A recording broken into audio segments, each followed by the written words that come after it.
Nigdi police ठाण्याच्या हद्दीतील अवैध धंद्याविरोधात मेहबूब शेख यांचे आमरण उपोषण. निगडी पोलीस ठाण्याच्या हद्दीत चालू असलेल्या अवैध धंद्याविरोधात आणि पोलिसांच्या दुर्लक्षामुळे निर्माण झालेल्या परिस्थितीविरोधात मेहबूब लियाकत शेख यांनी आमरण उपोषणाची घोषणा केली आहे. हे उपोषण उद्या 25 ऑक्टोबर 2025 पासून पिंपरी चिंचवड पोलीस आयुक्तालयासमोर सुरू होणार आहे. उपोषण अवैध धंद्यांवर ठोस कारवाई होईपर्यंत चालू राहणार आहे. निगडी परिसरात मुख्य रस्ता, बाजारपेठ इत्यादी ठिकाणी अवैध स्पा सेंटर्स, अश्लील कृत्य आणि अनैतिक व्यवसाय, अवैध दारू विक्री, टपऱ्या आणि इतर ठिकाणी गुटखा आणि तंबाखू विक्री, गांजा आणि इतर नशवंद पदार्थांची विक्री तसेच हातभट्टी दारूची निर्मिती आणि विक्री सर्रास सुरू आहे.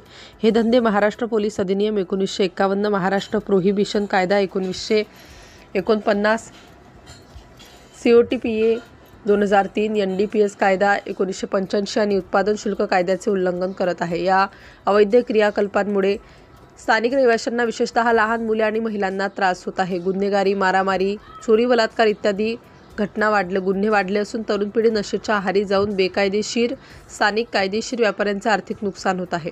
पोलिसांच्या दुर्लक्षाची तक्रार. मेहबूब लियाकत शेख यांनी यापूर्वी ईमेल आणि इतर माध्यमांद्वारे तक्रारी नोंदवल्या आहेत. मात्र निगडी पोलीस ठाण्याचे वरिष्ठ पोलीस निरीक्षक यांच्या आशीर्वादामुळे हे अवैध धंदे राजरोसपणे सुरू आहेत. कोणतीही ठोस कारवाई झालेली नाही. पुरावे आणि विनंती. शेख यांच्याकडे सदर ठिकाणाचे फोटो, व्हिडिओ आणि साक्षीदारांची यादी उपलब्ध आहे, जी आवश्यकतेनुसार सादर केली जाईल. ती मागणी करत आहेत की पोलीस आयुक्तांनी तात्काळ कारवाई करून दोषींवर कायदेशीर कार्यवाही करावी.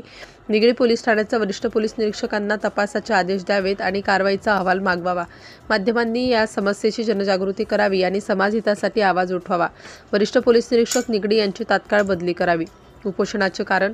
वरिष्ठ पोलीस निरीक्षक अवैध धंद्यांना पाठबळ देत असल्यामुळे आणि कारवाई होत नसल्यामुळे मी आमरण उपोषणाचा निर्णय घेतला आहे. हे उपोषण सुरक्षित आणि शांततापूर्ण असेल आणि ते विविध क्रियाकलाप थांबेपर्यंत चालू राहील, असे मेहबूब लियाकत शेख यांनी सांगितले. हे उपोषण नागरिकांच्या सुरक्षिततेसाठी आणि कायद्याच्या अंमलबजावणीसाठी आहे. माध्यमांना या प्रकरणाची दखल घेऊन जनजागृती करण्याचे आवाहन करण्यात येत आहे.